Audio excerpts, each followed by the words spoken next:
नमस्कार मित्रों, आप सभी दर्शकों का एक बार फिर से मेरे इस YouTube channel voice of Dinesh Kumar Sharma पर स्वागत है।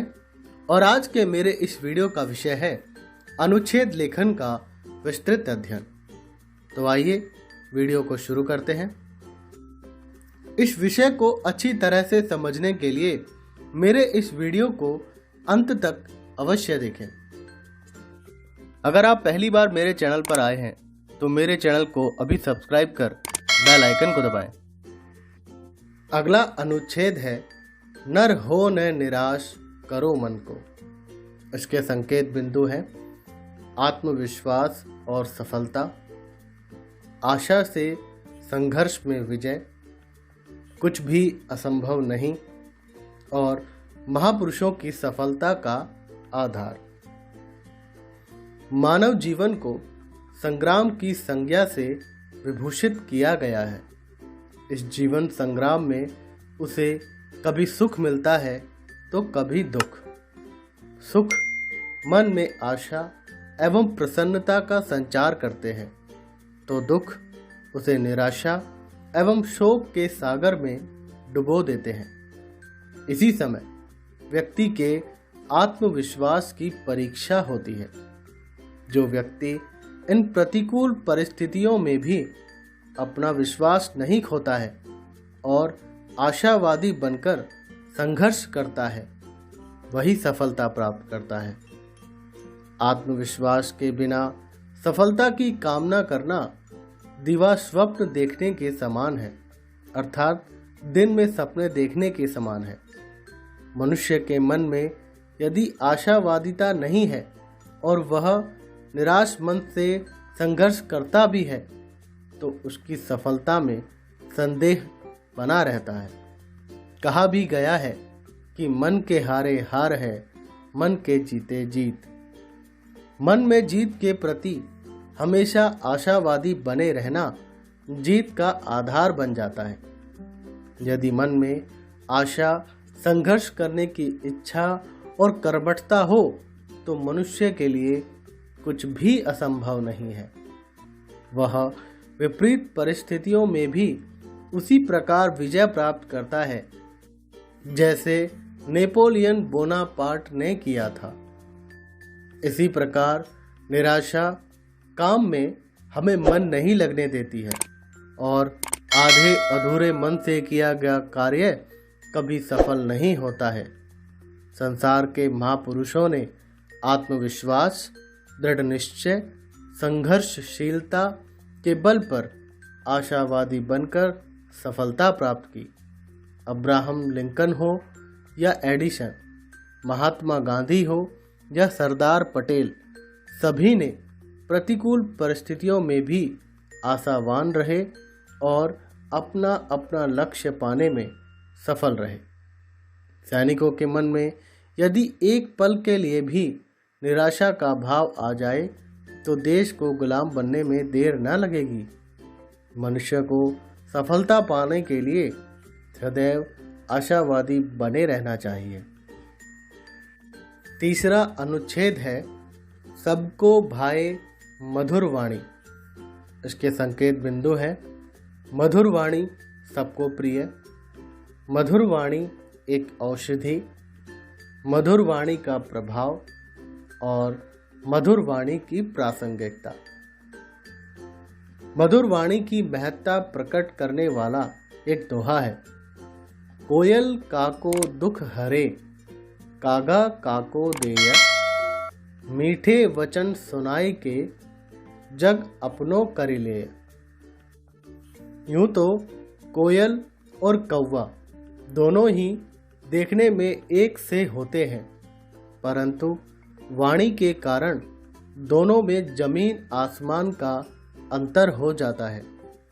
दोनों पक्षी किसी को न कुछ देते हैं और न कुछ लेते हैं, परंतु कोयल मधुर वाणी से जग को अपना बना लेती है और कौवा अपनी कर्कश वाणी के कारण भगाया जाता है। कोयल की मधुर वाणी कर्ण प्रिय लगती है और उसे सब सुनने को इच्छुक रहते हैं। यही स्थिति समाज की है। समाज में वे लोग सभी के प्रिय बन जाते हैं जो मधुर बोलते हैं, जबकि कटु बोलने वालों से सभी बचकर रहना चाहते हैं। मधुर वाणी औषधि के समान होती है जो सुनने वालों के तन और मन को शीतल कर देती है। इससे लोगों को सुखानुभूति होती है। इसके विपरीत कटुवाणी उस तीखे तीर की भांति होती है जो कानों के माध्यम से हमारे शरीर में प्रवेश करती है और पूरे शरीर को कष्ट पहुंचाती है। कड़वी बोली जहां लोगों को जख्म देती है, वहीं मधुर वाणी वर्षों से हुए मन के घाव को भर देती है। मधुर वाणी किसी वरदान के समान होती है जो सुनने वाले को मित्र बना देती है। मधुर वाणी सुनकर शत्रु भी अपनी शत्रुता खो बैठते हैं। इसके अलावा जो मधुर वाणी बोलते हैं उन्हें खुद को संतुष्टि और सुख की अनुभूति होती है। इससे व्यक्ति का व्यक्तित्व प्रभावी और आकर्षक बन जाता है। इससे व्यक्ति के बिगड़े काम तक बन जाते हैं। कोई भी काल रहा हो, मधुर वाणी का अपना विशेष महत्व रहा है। इस भागम भाग की जिंदगी में जब व्यक्ति कार्य के बोझ, दिखावा और भौतिक सुखों को एकत्र कर पाने की होड़ में तनावग्रस्त होता जा रहा है, तब मधुर वाणी का महत्व और भी बढ़ जाता है। हमें सदैव मधुर वाणी का ही प्रयोग करना चाहिए। अगला अनुच्छेद है बच्चों की शिक्षा में माता पिता की भूमिका। इसके संकेत बिंदु हैं शिक्षा और माता पिता, शिक्षा की महत्ता, उत्तरदायित्व और शिक्षा विहीन नर पशु समान। संस्कृत में एक श्लोक है, माता शत्रु पिता वैरी येन बालो न पाठिता न शोभते सभा मध्ये हंस मध्ये पको यथा। अर्थात वे माता पिता बच्चे के लिए शत्रु के समान हैं जो अपने बच्चों को शिक्षा नहीं देते। ये बच्चे शिक्षितों की सभा में उसी तरह होते हैं जैसे हंसों के बीच बगुला। एक बच्चे के लिए परिवार प्रथम पाठशाला होती है और माता पिता उसके प्रथम शिक्षक। माता पिता यहाँ अभी अपनी भूमिका का उचित निर्वाह तो करते हैं, पर जब बच्चा विद्यालय जाने लायक होता है तब कुछ माता पिता उनके शिक्षा दीक्षा पर ध्यान नहीं देते और अपने बच्चों को स्कूल नहीं भेजते हैं। ऐसे में बालक जीवन भर के लिए निरक्षर रह जाता है। शिक्षा के बिना जीवन अंधकारमय हो जाता है।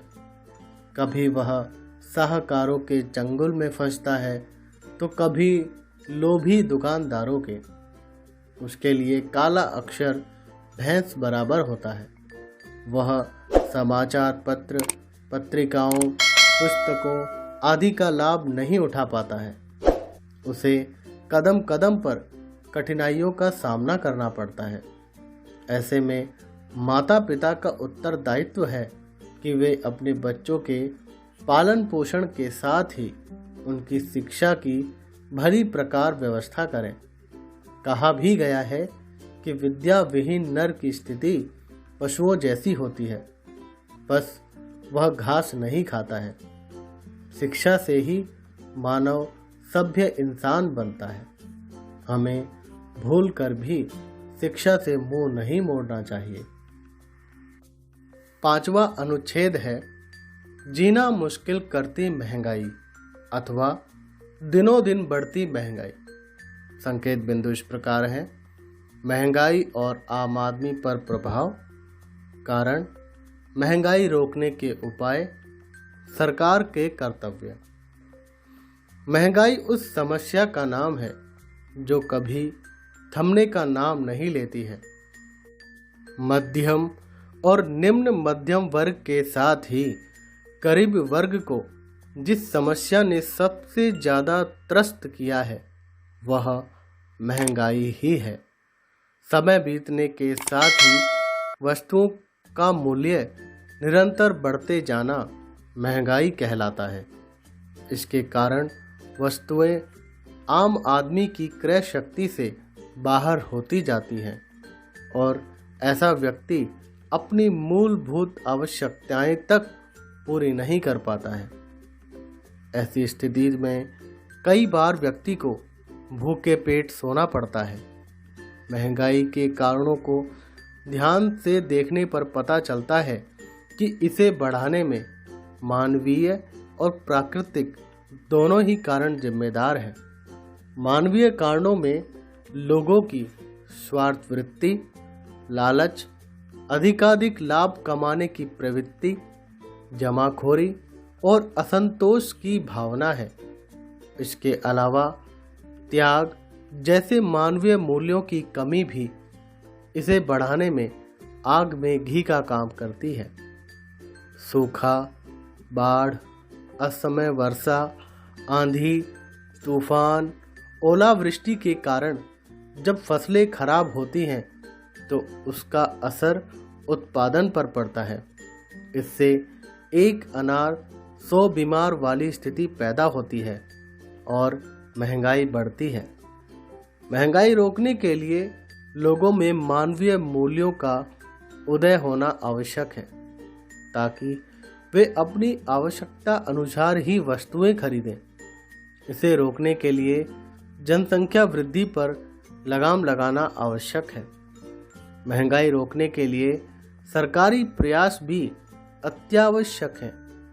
सरकार को चाहिए कि वह आयात निर्यात नीति की समीक्षा करे तथा जमाखोरों पर कड़ी कार्यवाही करे और आवश्यक वस्तुओं का वितरण रियायती मूल्य पर सरकारी दुकानों के माध्यम से करे। अगला अनुच्छेद है समाचार पत्र एक लाभ अनेक अथवा समाचार पत्र ज्ञान और मनोरंजन का साधन। इसके संकेत बिंदु इस प्रकार है। जिज्ञासा पूर्ति का सस्ता एवं सुलभ साधन, रोजगार का साधन, समाचार पत्रों के प्रकार, जानकारी के साधन। मनुष्य सामाजिक प्राणी है। वह अपने समाज और आसपास के अलावा देश दुनिया की जानकारी के लिए जिज्ञासु रहता है। उसकी इस जिज्ञासा की पूर्ति का सर्वोत्तम साधन है समाचार पत्र, जिसमें देश विदेश तक के समाचार आवश्यक चित्रों के साथ छपे होते हैं। सुबह हुई नहीं कि शहरों और ग्रामीण क्षेत्रों में समाचार पत्र विक्रेता घर घर तक इनको पहुंचाने में जुट जाते हैं। कुछ लोग तो सोए होते हैं और समाचार पत्र दरवाजे पर आ चुका होता है। अब समाचार पत्र अत्यंत सस्ता और सर्वसुलभ बन गया है। समाचार पत्रों के कारण लाखों लोगों को रोजगार मिला है। इनकी छपाई, ढुलाई, लादने, उतारने में लाखों लोग लगे रहते हैं, तो एजेंट, हॉकर और दुकानदार भी इनसे अपनी जीविका चला रहे हैं। इतना ही नहीं, पुराने समाचार पत्रों से लिफाफे बनाकर एक वर्ग अपनी आजीविका चलाता है। छपने की अवधि पर समाचार पत्र कई प्रकार के होते हैं। प्रतिदिन छपने वाले समाचार पत्रों को दैनिक, सप्ताह में एक बार छपने वाले समाचार पत्रों को साप्ताहिक, 15 दिन में छपने वाले समाचार पत्रों को पाक्षिक और माह में एक बार छपने वाले को मासिक समाचार पत्र कहते हैं। अब तो कुछ शहरों में शाम को भी समाचार पत्र छापे जाने लगे हैं। समाचार पत्र हमें देश दुनिया के समाचारों, खेल की जानकारी, मौसम तथा बाजार संबंधी जानकारियों के अलावा इसमें छपे विज्ञापन भी भांति भांति की जानकारियां देते हैं। अगला अनुच्छेद है भारतीय नारी की दोहरी भूमिका अथवा कामकाजी स्त्रियों की चुनौतियां। संकेत बिंदु इस प्रकार है।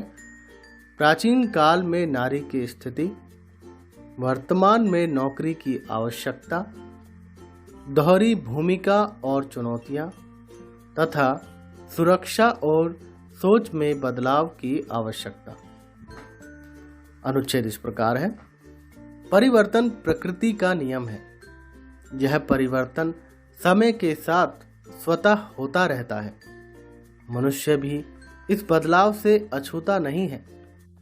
प्राचीन काल में मनुष्य ने न तो इतना विकास किया था और न ही वह इतना सभ्य हो पाया था, क्योंकि तब उसकी आवश्यकताएं सीमित थी।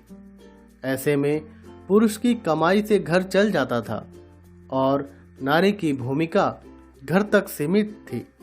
उसे बाहर जाकर काम करने की आवश्यकता न थी। वर्तमान समय में मनुष्य की आवश्यकता इतनी बड़ी हुई है कि इसे पूरा करने के लिए पुरुष की कमाई अपर्याप्त सिद्ध हो रही है और नारी को नौकरी के लिए घर से बाहर कदम बढ़ाना पड़ा। आज की नारी पुरुषों के साथ कंधे से कंधा मिलाकर लगभग हर क्षेत्र में काम करती दिखाई देती हैं। आज की नारी दोहरी भूमिका का निर्वाह कर रही है। घर में उसे खाना पकाने, घर की सफाई, बच्चों की देखभाल और उनकी शिक्षा का दायित्व है, तो वह कार्यालयों के अलावा खेल, राजनीति, साहित्य और कला आदि क्षेत्रों में उतनी ही कुशलता और तत्परता से कार्य कर रही है। वह दोनों जगह की जिम्मेदारियों की चुनौतियों को सहर्ष स्वीकारती हुई आगे बढ़ रही है और दोहरी भूमिका का निर्वहन कर रही है। वर्तमान में नारी द्वारा घर से बाहर आकर काम करने पर सुरक्षा की आवश्यकता महसूस होने लगी है। कुछ लोगों की सोच ऐसी बन गई है कि वे ऐसी स्त्रियों को संदेह की दृष्टि से देखते हैं। ऐसी स्त्रियों को प्रायः कार्यालयों में पुरुष सहकर्मियों के साथ आते जाते कुछ लोगों की कुदृष्टि का सामना करना पड़ता है। इसके लिए समाज को अपनी सोच में बदलाव लाने की आवश्यकता है। शेष जानकारी के लिए देखें अनुच्छेद लेखन। अगर वीडियो पसंद आया हो तो वीडियो को लाइक कीजिए और अपने दोस्तों के साथ इस वीडियो की जानकारी को शेयर कीजिए। और आपको ये वीडियो कैसा लगा मुझे कमेंट बॉक्स में लिखकर अवश्य बताएं। और इसी तरह हिंदी भाषा से संबंधित क्विज, पाठों के एनिमेटेड वीडियो, कविताओं के सरलार्थ और पाठ के प्रश्नोत्तर की जानकारी प्राप्त करने के लिए मेरे चैनल को सब्सक्राइब करें।